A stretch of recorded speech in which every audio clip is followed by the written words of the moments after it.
Mohon maaf ya, ayah saya ini seorang tokoh agama.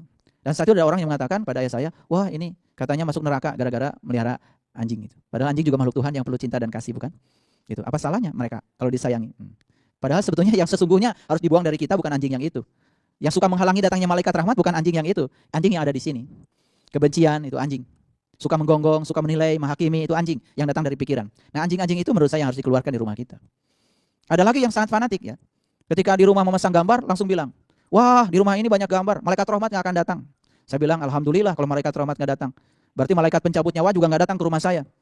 Kenapa? Loh kan ada gambar. Jadi kalau malaikat pencabut nyawa nggak datang ke rumah saya kan insya Allah saya panjang umur karena malaikat nggak bisa masuk. Itu kan pemikiran yang kerdil. Gambar yang tidak boleh di rumah tuh gambar apa? Rumahnya yang mana? Rumah itu adalah Baitullah. Baitullah itu adalah rumah Tuhan pada diri kita. Gambaran-gambaran tentang Tuhan itu nggak boleh dalam diri kita. Karena Tuhan tidak bisa digambarkan. Dia zat yang laisa kamisli syai'un, tidak ada persamaannya, tidak analoginya, tidak bisa dijelaskan. Karena tidak bisa dijelaskan, temui, rasakan kehadirannya. Dia bersama kita, lebih dekat daripada kita, daripada urat nadi leher kita. Itu yang harus dipahami. Bukan gambar itu. Gambaran-gambaran tentang Tuhan, nggak boleh. Karena Tuhan tidak bisa digambarkan. Dia harus dirasakan sebagai sebuah pengalaman pribadi.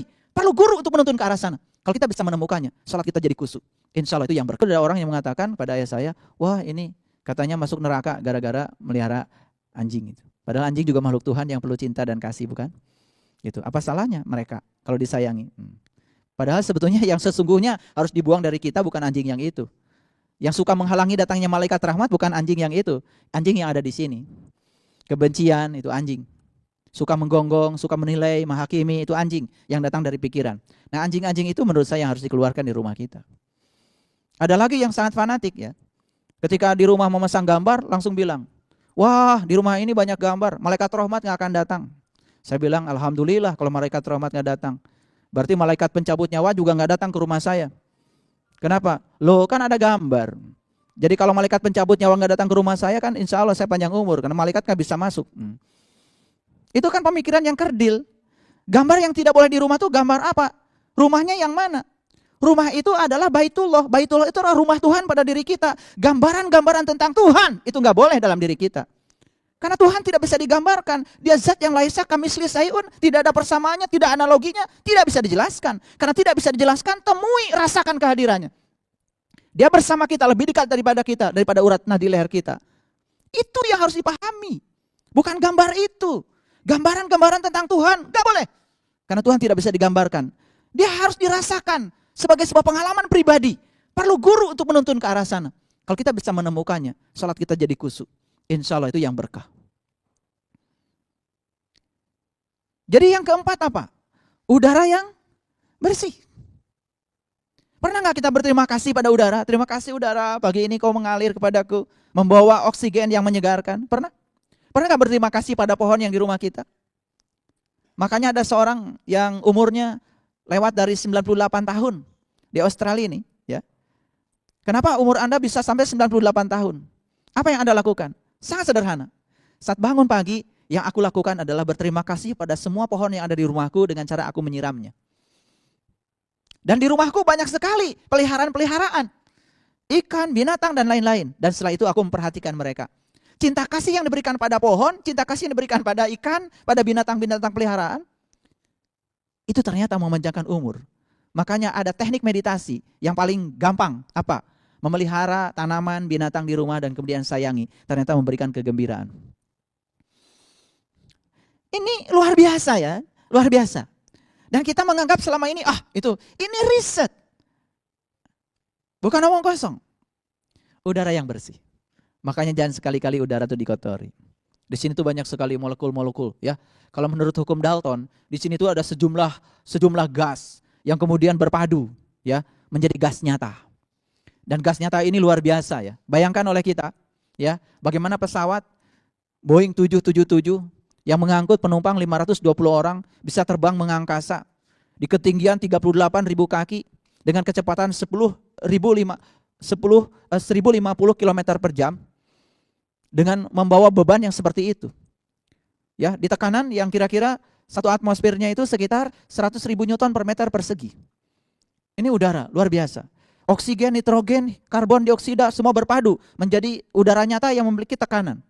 Dan kalau Bapak Ibu tidak percaya, ambil koran di rumah, ambil satu lembar, kira-kira satu lembar itu sama dengan 1 meter persegi. Ambil kayu kering, kemudian simpan kayu itu di bawah koran, kemudian bagian kayu itu keluarkan dari ujung meja, pukul keras-keras, patah itu kayu. Berarti di sini ada yang menekan. Berapa? 100.000 Newton per meter persegi, sama dengan 100.000 buah apel. Kalau tubuh kita dibelah ini, kulit kita ada berapa? Mungkin lebih dari 3 meter persegi. Kulit kita kalau dibelah, dibelah kemudian dilebarkan. Setiap 1 meter persegi ada 100.000 Newton yang bekerja. Itu tekanan udara. Luar biasa. Makanya kalau kita naik pesawat kan suka diingatkan, jika tekanan mendadak berubah, kan gitu. Maka ya itu ya, cerobong oksigen itu akan turun dan kemudian langsung dipakai. Setelah itu tolonglah orang lain, anak dan lain-lain. Mungkin bagi yang tidak mengerti itu peringatan biasa saja. Kan nggak ngerti karena tidak pernah menghargai. Makanya kalau ingin hidup sehat, udara yang bersih. Dan yang kelima, pengendalian diri. Pengendalian diri. Pengendalian diri menyangkut pengendalian terhadap keinginan, pengendalian terhadap hawa nafsu karena yang tidak akan pernah habis-habisnya. Orang yang pengendalian dirinya bagus, biasanya tenang, bersahaja. Orang yang pengendalian tidak bagus, biasanya kelihatan energinya nggak nyaman. Gelombang elektromagnetik yang dipancarkan dari tubuhnya biasanya sangat kasar, tidak nyaman. Makanya jangan heran ya kalau orang-orang yang sudah lembut belajar spiritualnya, kadang-kadang bisa mendeteksi orang lain. Itu dari mana? Itu sains. Itu interaksi elektromagnetik. Karena apa? Tubuh kita tersusun oleh atom. Atom itu dalamnya ada elektron. Elektron bergerak melalui inti, ya, akibat ada gaya tarik menarik elektrostatik. Itu yang disebut dengan hukum Coulomb. Nah, gaya tarik menarik elektrostatik ini berperan sebagai gaya sentripetal. Begitu ada gaya sentripetal, ada percepatan sentripetal. Begitu elektron dipercepat, benda bermuatan dipercepat, akan meradiasikan gelombang elektromagnetik. Dan itu sains. Jadi itu bukan telepati itu. Saya sekarang bisa merasakan energi Bapak Ibu sekalian. Karena Bapak Ibu memancarkan gelombang. Bukankah kita tadi di bawah, pada saat kita lewat pintu, kok tiba-tiba pintunya terbuka? Apa itu? Karena kita memancarkan gelombang ditangkap oleh sensor. Sensor jadi kontak. Kontak kemudian mengalirkan listrik. Kemudian terbuka kan pintu. Pernahkah kita berpikir bahwa kita juga sensor yang sangat luar biasa? Kita kagum pada produk teknologi yang bernama sensor. Tapi kita tidak kagum pada produk Tuhan yang bernama tubuh. Tubuh diciptakan Tuhan. Luar biasa bagi yang tahu. Makanya tubuh ini oleh orang fisika disebut black body, benda hitam. Benda hitam itu bukan benda yang berwarna hitam, benda yang meradiasikan gelombang elektromagnetik. Makanya ketika kita melatih diri kita dengan olah napas yang baik, kemudian timbul ketenangan, kedamaian, perhatikan, pancaran gelombangnya juga menjadi lembut. Kedatangan kita di sebuah tempat pasti dirindukan. Kepergian kita di tempat itu pasti disesali. Orang-orang yang kasar, kedatangannya disesali dan kepergiannya disyukuri. Mengerikan kalau hidup kita sudah seperti itu. Pengendalian diri. Nah, jadi kalau begitu apa yang menyebabkan orang tidak sehat? 1, karena hatinya selalu sedih. 2, hatinya selalu dihantui oleh perasaan kecewa, kemarahan. Wah, itu udah bibit penyakit. Mau tiap hari berobat ke dokter, kalau kita tidak mengobati pikiran kita, yang seperti itu berbahaya. Sangat berbahaya. Sangat berbahaya. Ya. Jadi yang pertama, pikiran yang selalu bahagia, hati selalu bahagia. Yang kedua, istirahat yang cukup. Yang ketiga, diet yang seimbang. 4, udara yang bersih. Yang kelima, pengendalian diri. 5 saja sudah membuat kita sehat. Apalagi tambah 5 lagi. Apa yang 5 lagi? S. Sinar matahari yang cukup. Makanya pagi-pagi itu keluar biar dapat sinar matahari. Lihat orang-orang yang pagi-pagi sudah nyapu di halaman aktivitasnya. Sehat. Karena sinar matahari sudah menyentuh tubuhnya. Vitamin yang dibawa oleh sinar matahari sudah mengaktifkan tubuhnya. Luar biasa. Jadi mungkin saja ya ada orang menyepelekan kegiatan menyapu itu dikiranya biasa. Padahal kegiatan menyapu di halaman itu luar biasa. Jadi saya punya taman sedikit kalau pagi-pagi itu. Karena rumput itu ya, kalau diinjak, rumput itu jadi bagus tumbuhnya ke pinggir. Jadi saya sambil jogging itu nginjak rumput. Ternyata rumput itu senang. Kalau diinjak itu ternyata ke pinggir, melebar. Ke atas, jadi tidak perlu dicukur. Itu saja sudah luar biasa. Sinar matahari yang cukup. Nah, kalau saya urai sinar matahari itu membawa energi apa saja, itu sangat kompleks. Apa yang terjadi di matahari? Di matahari terjadi yang namanya reaksi fisi, reaksi fusi. Itu yang disebut dengan reaksi nuklir. Sedemikian banyak atom hidrogen yang kemudian ya, inti atom hidrogen yang diurai dari massa menjadi energi. Sehingga energi itu kemudian menjadi berlimpah. Suhu matahari 1.000.000 derajat Celcius. Kemudian bumi ditempatkan sedemikian rupa oleh Allah, sehingga bumi ini tidak terlalu dekat, tidak terlalu jauh. Itulah Maha Pengasih dan Maha Penyayang. Kalau terlalu jauh dingin, terdekat panas. Ditempatkan sedemikian dari sana. Dan matahari itu suhunya 1.000.000 derajat Celcius. Makanya ada yang pernah tanya sama Gus Dur, waktu Gus Dur masih jadi presiden. Gus, kenapa katanya kita tidak bikin pesawat untuk pergi ke matahari? Karena orang lain baru bikin pesawat untuk pergi ke bulan. Saat itu yang menjawab bukan Gus Dur, tapi Menristeknya zamannya Gus Dur. Diterangkanlah sama orang yang tanya itu, suhu matahari 1.000.000 derajat. Kalau berangkat ke sana, belum dekat aja sudah hancur lebur, meleleh. Kata orang yang di sana, bilangnya apa? Gus, perginya malam hari saja katanya. Dikiranya malam hari matahari dingin. Padahal malam hari itu kita memang tidak sedang kebagian matahari. Mataharinya tetap ada. Matahari itu bukan ngilang. Muter kan? Bumi kita yang muter. Nah itu, karena pengetahuan astronominya tidak lengkap, itu jadi begitu. Nah orang yang pengetahuannya sedikit ngambil kesimpulan kan biasanya salah. Makanya kalau pengetahuan baru sedikit, jangan cepat-cepat ngambil kesimpulan. Biasanya kesimpulannya salah. Berikutnya apa? Ya, sinar matahari yang cukup. Energetik berolahraga. Olahraga harus dipilih. Nabi Muhammad tuh senangnya katanya olahraganya berkuda. Nggak ngerti. Di Mekah nggak ada kuda. Yang jadi kudanya apa? Itu bahasa simbolik hadis itu. Benar-benar berkuda. Kalau memang sekarang ngambil sepak bola, kemudian masuk neraka. Nabi Muhammad tuh senangnya memanah. Itu memanah tuh apa? Memanah itu kan biasanya pakai jamparing. Tahu jamparing? Jamparing itu untuk, iya, kan ada anak panah, ada busurnya kan? Nah busurnya itu kalau kata orang Sunda itu jamparing. Jamparing tuh jampe kuring. Mana panah? Tuh panah. Melesat kemana? Ke sasaran. Itu yang dinyatakan oleh saya di Quran tadi. Yang namanya keadilan itu apa? Di Quran surat Al-A'raf 29. Keadilan itu adalah meluruskan wajah saat memasuki masjid. Meluruskan wajah pada tujuan itu namanya memanah. Kita memanah benar-benar memanah. Ya kalau senang memanah sih saya tidak menyalahkan. Tapi jangan kemudian kalau sudah olahraganya memanah, kemudian tiba-tiba mengaku jadi umat Rasulullah. Tidak cukup dengan memanah untuk jadi umat Rasulullah. Yang harus dicontoh sebetulnya ada yang lebih substantif lagi. Apa itu? Di Quran dikatakan, laqad kana lakum fi Rasulillah uswatun hasanah. Uswatun hasanah Rasulullah itu apa? Liman kana yarjullah. Cara beliau mencapai Tuhan. Itulah uswatun hasanah. Cara beliau mencapai Tuhan. Jadi memanah yang dimaksud di sini adalah memanah yang ada hubungannya dengan cara mencapai Tuhan. Berkuda di sini, berkuda yang ada hubungannya dengan cara mencapai Tuhan. Kudanya Rasulullah kan namanya buruk. Ayo, bisa nggak berkuda dengan buruk? Sudah tahu nggak buruknya? Kalau hari ini belum tahu buruk kita, untuk menjadi kendaraan kita, kita tidak akan pernah tahu siapa diri sejati kita. Temukan dulu buruknya, secepat kilat. Jarak antara dunia dan akhirat, kata Rasulullah, antara kedipan mata.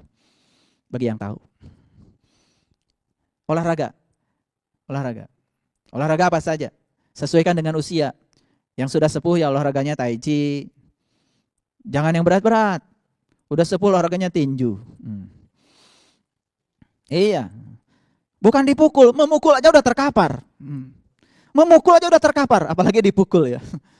Memukul angin saja udah langsung jatuh, apalagi dipukul. Jangan aneh-aneh. Ya, sesuaikan dengan diri kita. Itu namanya tahu diri. Tahu diri itu merupakan kunci ya. Kalau pakai sepeda motor ya jangan ngangkut yang berat-berat. Kalau pakai truk baru pakai ngangkut yang berat-berat. Pakai sepeda motor ngangkutnya pengen muatan truk, ya roboh.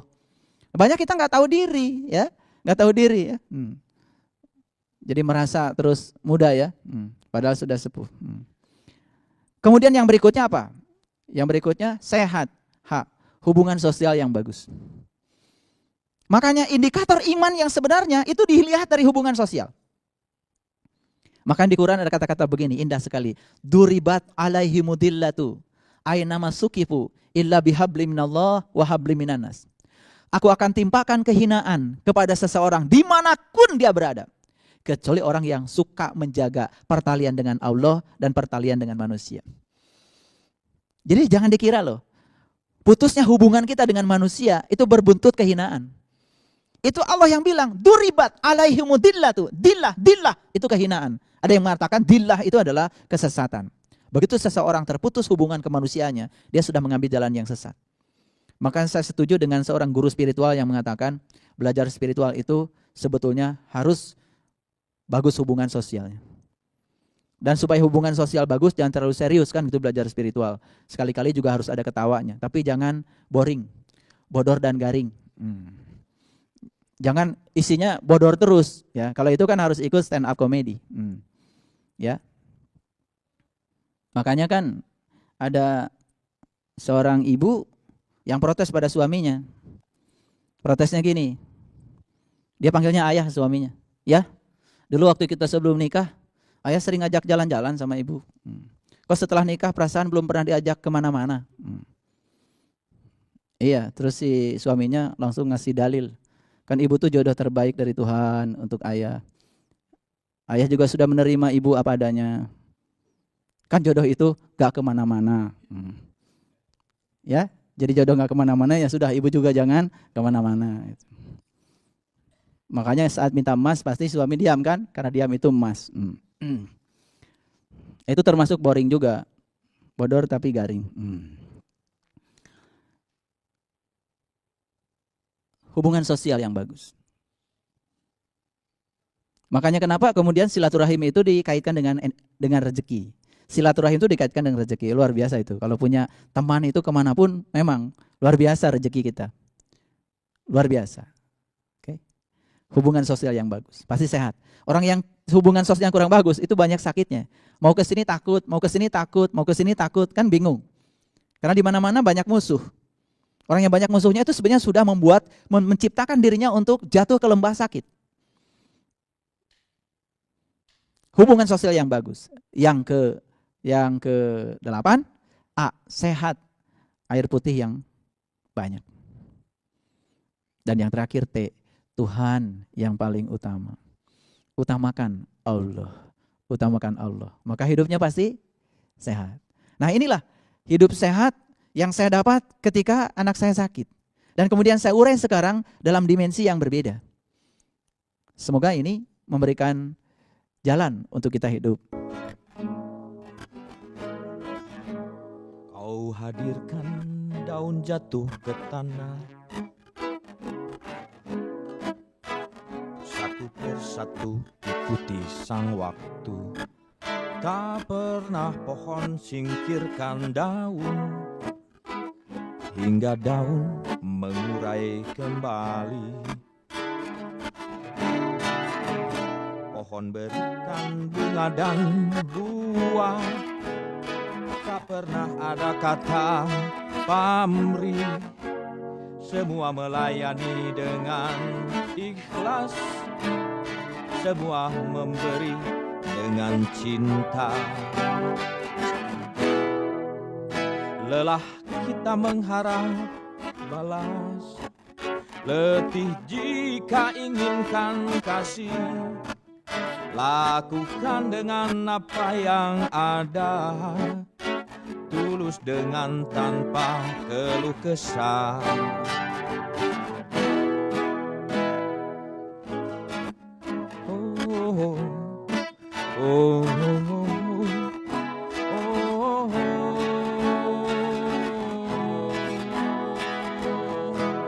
Kau hadirkan daun jatuh ke tanah, satu persatu ikuti sang waktu. Tak pernah pohon singkirkan daun, hingga daun mengurai kembali. Pohon berikan bunga dan buah, tak pernah ada kata pamrih. Semua melayani dengan ikhlas, semua memberi dengan cinta. Lelah jika mengharap balas, letih jika inginkan kasih.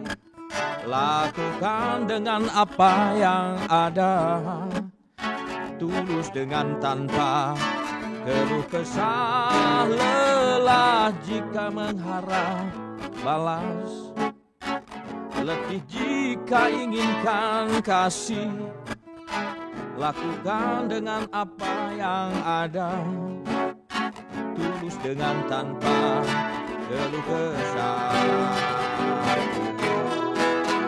Lelah jika mengharap balas, letih jika inginkan kasih, lakukan dengan apa yang ada, tulus dengan tanpa keluh kesah. Oh, tanpa keluh kesah, lakukan dengan apa yang ada.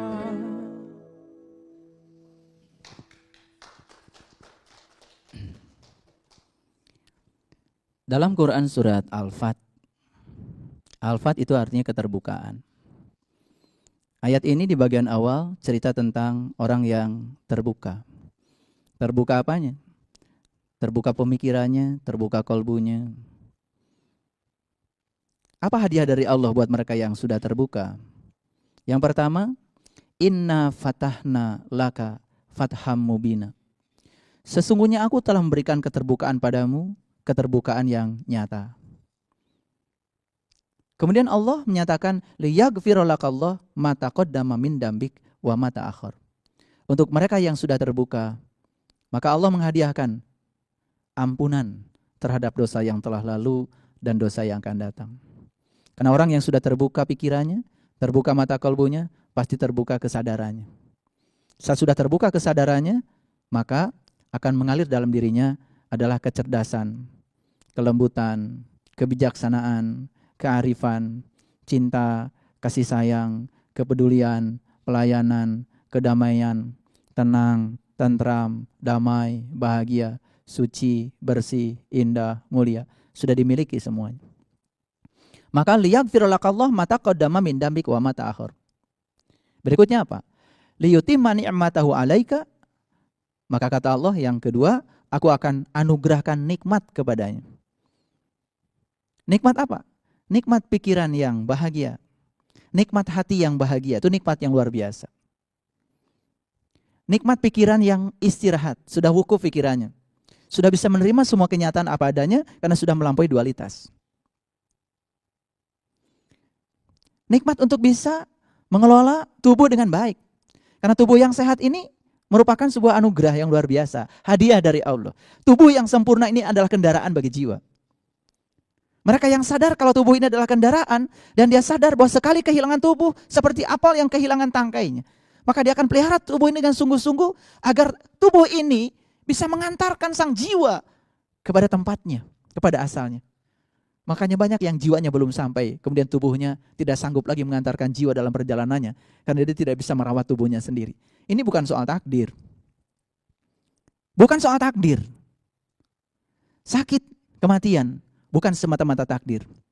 Itu adalah sebuah pilihan. Ketika kita memilih untuk seperti itu, maka Allah kemudian mengizinkan, karena dia adalah sang keberadaan. Itu pilihan kita. Jadi kalau dikatakan mati itu adalah takdir, hati-hati. Berarti mati tidak bisa diubah. Kenyataannya, mohon maaf ya, penduduk Jepang rata-rata usianya sudah di atas 85 tahun. Bahkan jarang orang meninggal di usia di bawah 75 tahun. Rata-rata meninggal di atas 90-95 tahun. Kenapa? Mungkin hidupnya sudah sehat.